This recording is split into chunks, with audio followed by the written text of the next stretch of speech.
Hello, it's Sunday, March 14th, 2021. I want to share my end of week 13 pepper grow update. My name is Jim Kingman, and I grow peppers in Leominster, Massachusetts. Okay, so I spent some of the week actually reorganizing a lot of the peppers I had on this 3-tier shelf, making some room, because actually this being the 14th or the 15th of March, this is roughly about 8 weeks prior to plant out, and this is usually about the point at which I start thinking about getting my tomato seeds started, and I also grow eggplant. So I got some of the plants moved around. I got some of my heat mats set up here. I actually start my tomatoes and my eggplants exactly the same way I start my pepper seeds. I'm actually going to do a brief demo at the end of this video just to show everybody what I do, because I get a lot of questions about how do I start my seeds, how do I get my peppers to propagate. It's exactly the same process for tomatoes and eggplant. I think the tomatoes sprout a little quicker. Well, they sprout a lot quicker than peppers, but it's in concept it's the same process, which is put them in soil, cover them, keep them warm, and then wait for them to sprout, and then then take the covers off, or the humidity domes.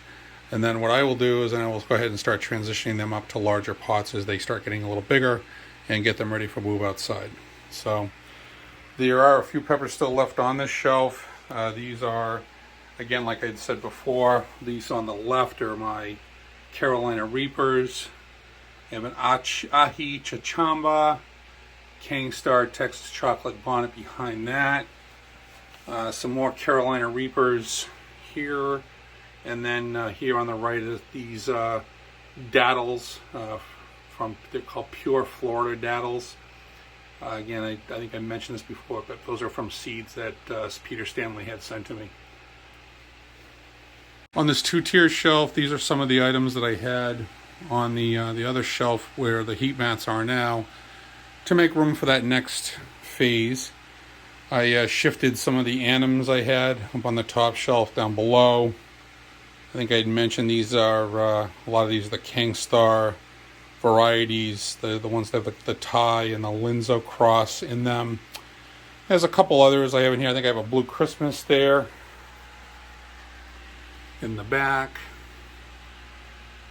This Ahi pineapple, these seeds were actually sourced to me by Andy Obbins. These things are actually starting to put out some pretty sizable pods at this point. We got that black pearl, still got a few pods on it. But yeah, these are all starting to really start to push out some flowers now. And like I said, just really getting ready to get them outside and get them to their growing to their fullest potential. The main grow tent. This thing is turning into a bit of a jungle, as I'm sure, as you can all see. These things are getting extremely tall. I mean, I'll give you an idea of the size of the stalk on these. They're just really getting big.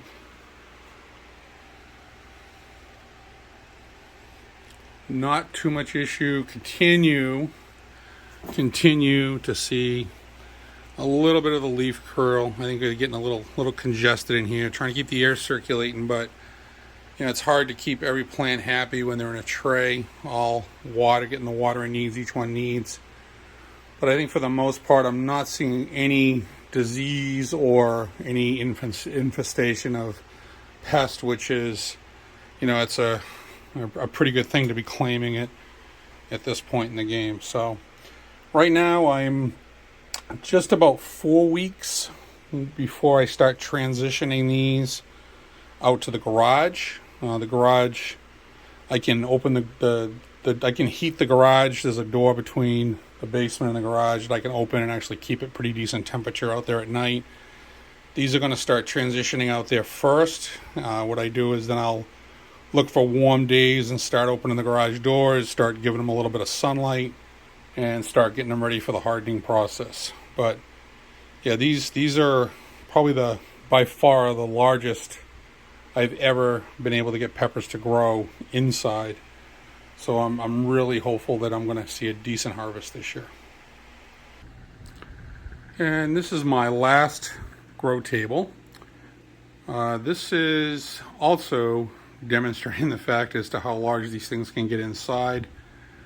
The incredible fruiting or flowering that's occurring on these just has me really excited. As you can see, this is a habanero plant here, and this thing is just full of blossoms, full of the beginning of blossoms, full of open blossoms, and I'm actually seeing several pods that are starting to show up. I actually wanted to pull this one here out. I mean, look at you can see the pods starting to show up on those. That's a Hella Fuego. This one, this is a Carmen pepper. This is, put it back in the light here, a Carmen pepper. There's several pods on that one, sizable peppers. These are actually from the seeds that Truck Tran had sent me. And these are just doing absolutely terrific. Like I said, continue to be very excited about what the growth is going to be this year and the pod output. I mean, the fact that I'm seeing this many pods on the plants before they're even outside, and these are just growing in, like I said, 1.3 gallon pots at this point. Can't imagine what they're going to do once I get them out there. So keeping my fingers crossed. Hopefully going to see some pretty cool production. So anyway, that's the update on my peppers for this week. Again, today's March 14th, 2021. Got a week to go till spring, or a little less to go than a week to go to spring. Daylight savings time has kicked in. Staying light out a little bit longer. You know, the winter season is hopefully over, and starting to see the light at the end of the tunnel. So good luck to everybody in your grow. I am going to show everybody a little bit of demo of how to do my seeds, or how I do my seeds for tomatoes, and that'll wrap up this week's update. Again, thanks everybody for watching, and I'll go ahead and get to that now. Okay, so for planting seeds, I pretty much do the same thing for, like I said, for my peppers, tomatoes, everything, right? I start out with this 72 cell tray. That fits into a normal 10 by 20, and then I go ahead and put my seeds in that. Okay, so I went ahead and I filled this tray up with some soil. What I normally do is I fill this up and I put a light coating on. I'll go along and I'll just push my finger into each cell, make sure that there's no air, and then I'll just take the soil and I just kind of smooth it over the top. And this right here, this is ready for 72 plants. So they're not going to live their full life in these, but this will get them to a point where they get popped out of the soil, germinated, and I'll put a humidity dome over this and put them on a heat mat, and these will come up. These are all, like I said, tomatoes grow and germinate a lot faster than peppers, so these will all be up within probably 2 or 3 days. So what I'll do is I'll take some video along the way, just kind of show you the progress. But and I'll give a brief update on this when I do my pepper grow update each week. I know everybody's primary attraction in this audience is peppers, but you know, I just get joy out of growing pretty much everything. And eggplants and tomatoes and several other vegetables will be part of my garden this year, not just peppers. Peppers the primary goal, but there's other things that, you know, keep other members of the family happy. So that's what I do. So I'm going to go ahead and show you how I can get those seeds put in here, and what the process is that I follow when I do that.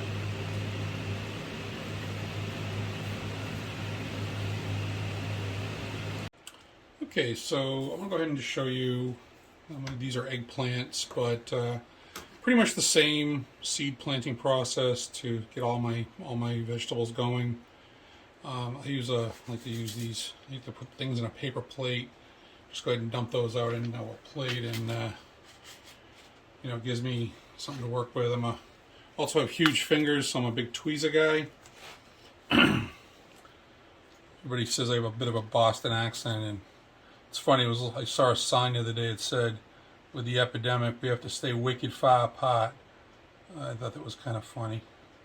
But normally, what I do is I just usually take the soil. Again, this is partially moistened when I mix it.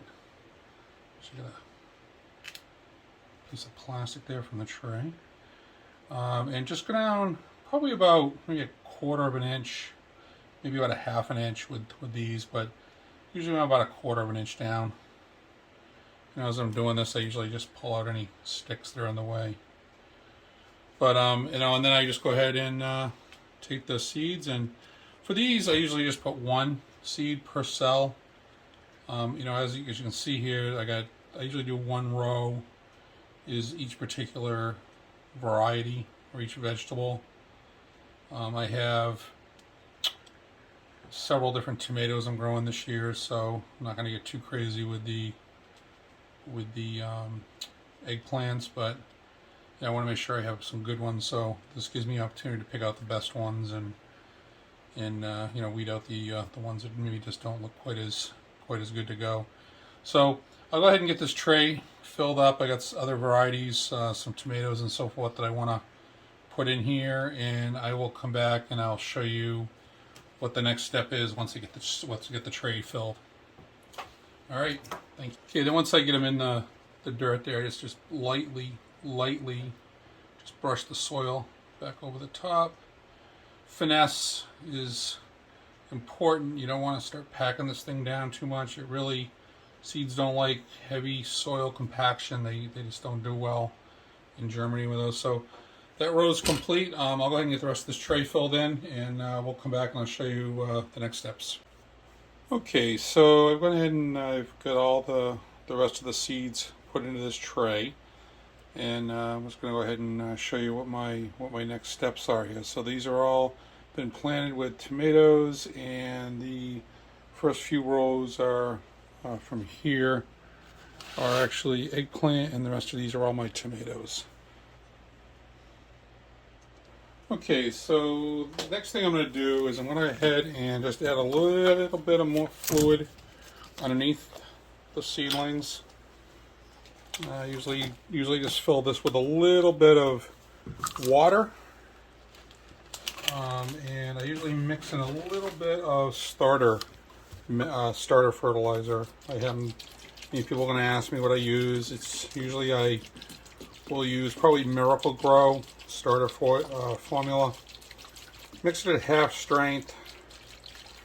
I put about fill this tray about probably a quarter of the way up, just enough to start getting the soil a little bit moist. And then what I'm going to do is I'm actually going to spritz the top to make sure that the seeds are good to go from a moisture standpoint. So I just take a spray bottle and just move these seeds out of the way here.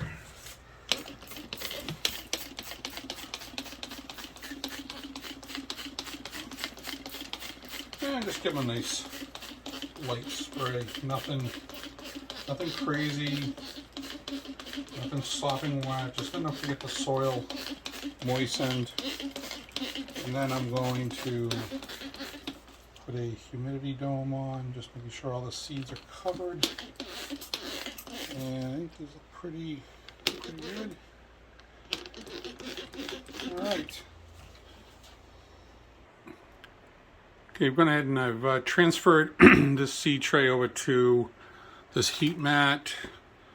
What I do, I usually set for tomatoes and eggplant, I usually set it for 80 degrees. Right now the ambient temperature in this room is about 69, but I have this set at 80 to heat the tray up to 80. So I'm hoping that's going to get that to that level of temperature that we need.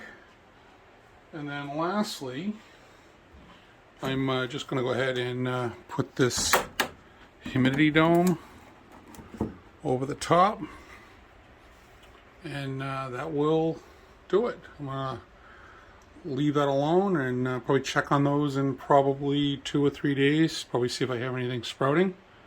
But for now, I think they're pretty much good to go. So, all right, so that's the end of my update and some little bit of instruction on seed planting. I hope everybody enjoyed that. Please feel free to comment below. And feel free to share my channel if you know anybody else that might get value out of listening in and watching what I have to offer. So hopefully everybody has a great week. Everybody stay safe. Next time we talk, it'll be springtime officially in the U.S. So take care, and we'll talk to you then.